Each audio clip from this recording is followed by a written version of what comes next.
On today's resource review, we're looking at primary resources to teach the tricky topic of fractions.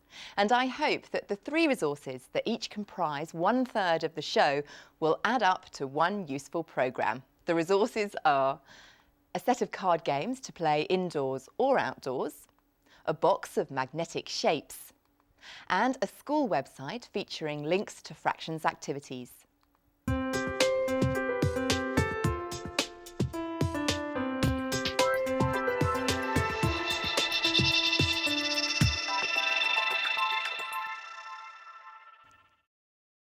Recommending today's resources, we have Chris Pearson, who's a former maths consultant and now head teacher at Goldstone Primary School in Hove, East Sussex.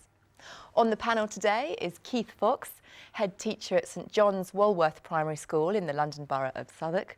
And we have former teacher Dave Smith, who's now an ICT consultant and curriculum advisor to the Havering Inspection and Advisory Service. And to play on our fractions theme, the other half of the presenting team, resource investigator Matthew Tosh, is out and about seeing what pupils and teachers make of our resources. Chris, let's kick off with your first choice of resource for us today, and it's on the table here. It's called Runaround Fractions. Tell us about this and why you like it. I really like this resource because it does something that teachers sometimes do themselves. They're nicely produced cards. They allow teachers to do various things with them. They're not just one activity. It comes with 6 activities suggested, but there's lots of other things teachers can do with them. So Chris, what's actually on the cards? Each card has basically 3 sections. It has the number, the fraction written as a number. It has a representation of the fraction as a coloured in part of a whole thing, and then it also has the fraction as an everyday thing, in this case a sandwich in the card I've got in my hand. Oh yes, and I can see carrots and apples down there. It encourages teachers to get the children out of their seats and enjoying doing maths activities with fractions, which is something certainly a lot of parents might think is impossible. Thanks, Chris. Well, Matthew Tosh, our resource investigator, ran over to Stuart Fleming Primary School in South East London to see the cards in action. Well, it's a lovely day here and an excellent opportunity to see Zoe Green and her Year 6 class with the runaround fractions. They're over there. If I wanted to work out 2/8 of a number, what would I need to do? So if I wanted to work out 2/8 of something like 147, what would I have to do? I don't want the answer, I want to know how I would work it out. Alice? Zoe, can you tell me how you've been using the cards today? Well, what we've been working on in class is looking at revising our knowledge of fractions. So today we took the cards outside and played 3 different games where we were revising how to make a whole using fractions, ordering fractions by size, and also thinking about equivalent fractions. What is it about these cards that you really like? I think they gave lots of good ideas as a sort of spark for teaching about fractions, because the ideas behind them just gave me a slightly different way of thinking and approaching teaching things like equivalence and size, and the children really enjoyed the element of being outside and active. We've got 1 whole, 2 halves, 8/8, 4 6, 2 quarters, 1/3, 2/8, 1 6. Brilliant, well done. For some of my class, the activities were a little bit too simple. It was fine for us to use for revision, but we'd rather have sort of more advanced fractions in there to sort of stretch my upper ability children. Some of my children out there had no concept at all really above halves with what fractions were before we started using the cards. So, would you use them again? Definitely. I think the children really enjoyed them, and the starter games that came in the pack, I've now think I can adjust and tweak and make my own versions of the games up so that we can play something different using the same resource. Thank you very much, and now I'll hand you back to Hermione.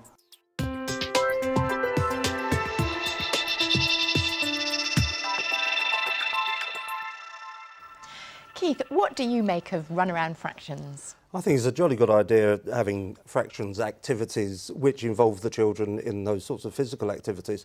One of the problems certainly we found in our school when it came to fractions is that you start off doing very concrete work with the children where they're actually dividing things they can feel and they can touch, but you've got to move from that concrete to the abstract.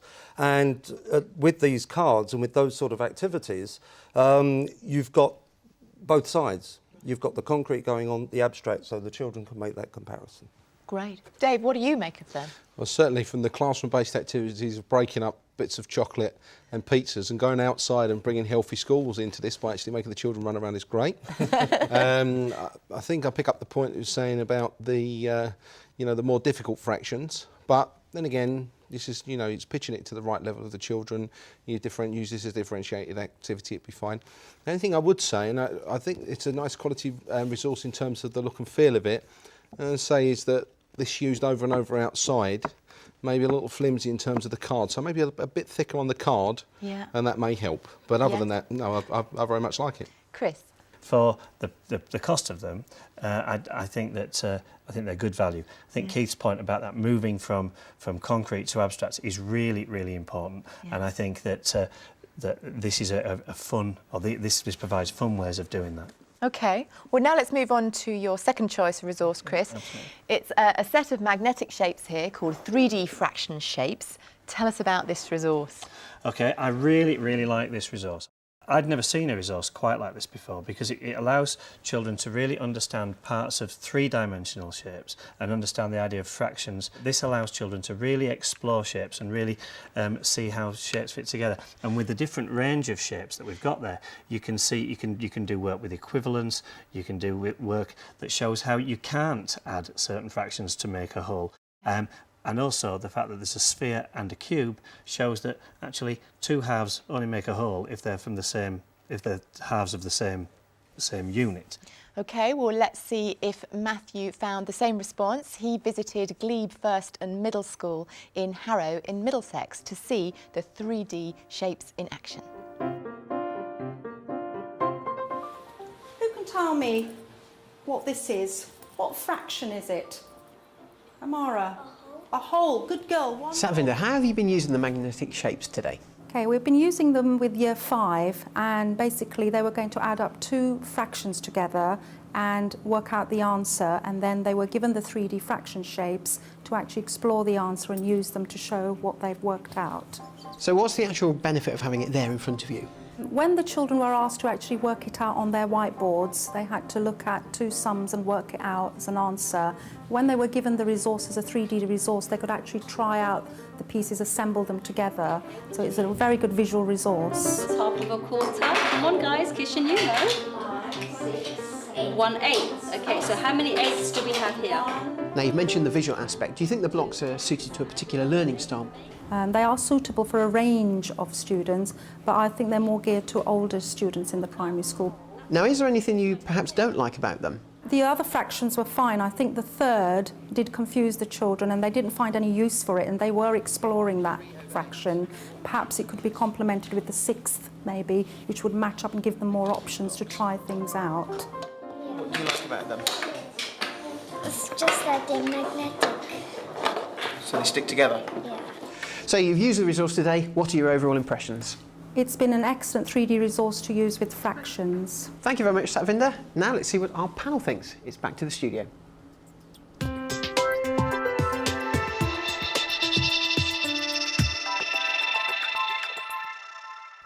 Well, Chris, the teacher there suggested that she'd quite like a set of shapes for a 6th. I mean, what do you think of this range that we've got here? I think the teacher makes a really good point, and the point that it's difficult to match the ones that she's got with a third. They're not part of that fraction family is a good point, and I think it would be a nice thing to have a 6th and maybe a 12th set as well, if that were possible. Okay, well, panel, Dave, what do you make of this resource? Yeah, I pick up that issue as well about the equivalence of fractions as well, and I think that's important. I think it's a very robust resource as well, so it looks like it's going to last for a long time.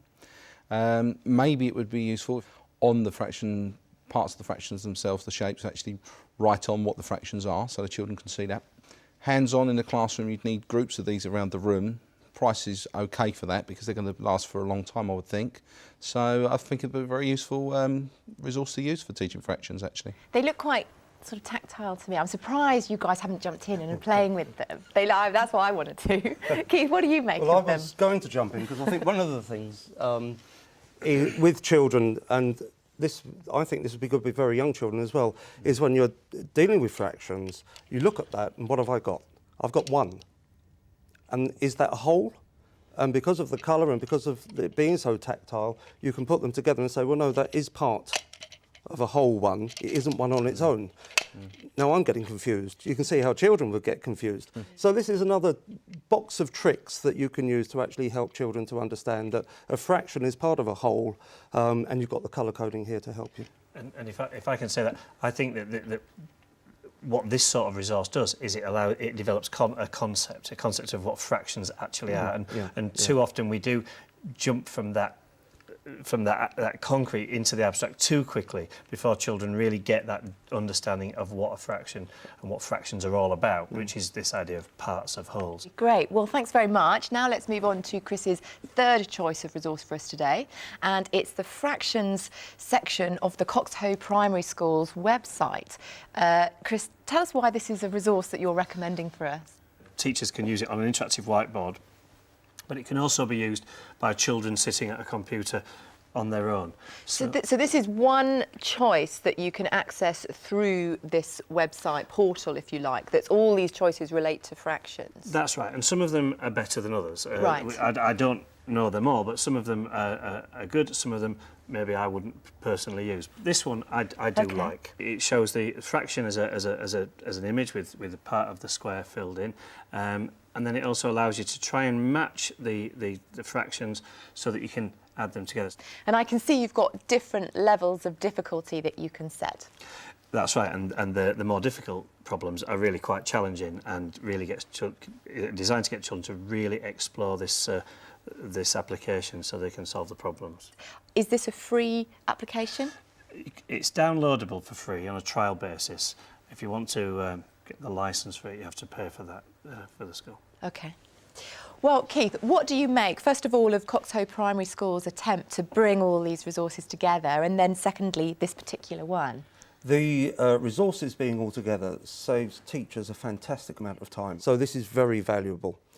This particular site, I think, would be very good for children to work on in pairs so that they can actually talk about what they are doing and they aren't just pressing the buttons on the off chance they might get the right answer. Yeah. Dave, what are your thoughts? I think a web-based resource like this is very useful because not only can you use it to reinforce concepts within the classroom, but outside of the classroom, when the children go home or go to the library, they can actually look at the activity again and have another go at it. So that gives them that opportunity to reinforce the concept and their learning in turn.